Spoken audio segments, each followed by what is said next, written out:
birthday ko, nag-birthday ako ng 50 years old. January 28 is my birthday talaga, pero nag-celebrate ako ng January 31, 2026 sa Ostobogen.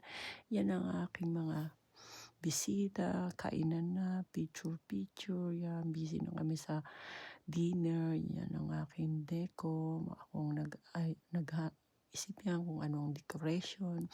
So yan, kumakain na si DJ, si Queen Elizabeth, yan ang table ng DJ, yan ang lagyan ng cake ko, yan.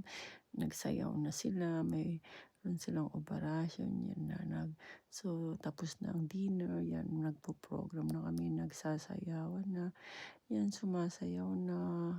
So yan, sobrang happy sa aking 50 years old kasi kasama ko mga anak ko at family at mga friends na malalapit sa akin. At syempre, thank you Lord dahil I'm 50. Maraming salamat, yan ang 50 birthday Queen Elizabeth yan.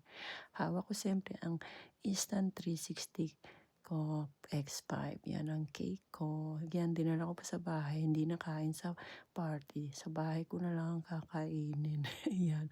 Picture. Yan. So, ayan, I'm happy. Yan, mga picture namin sa birthday ko.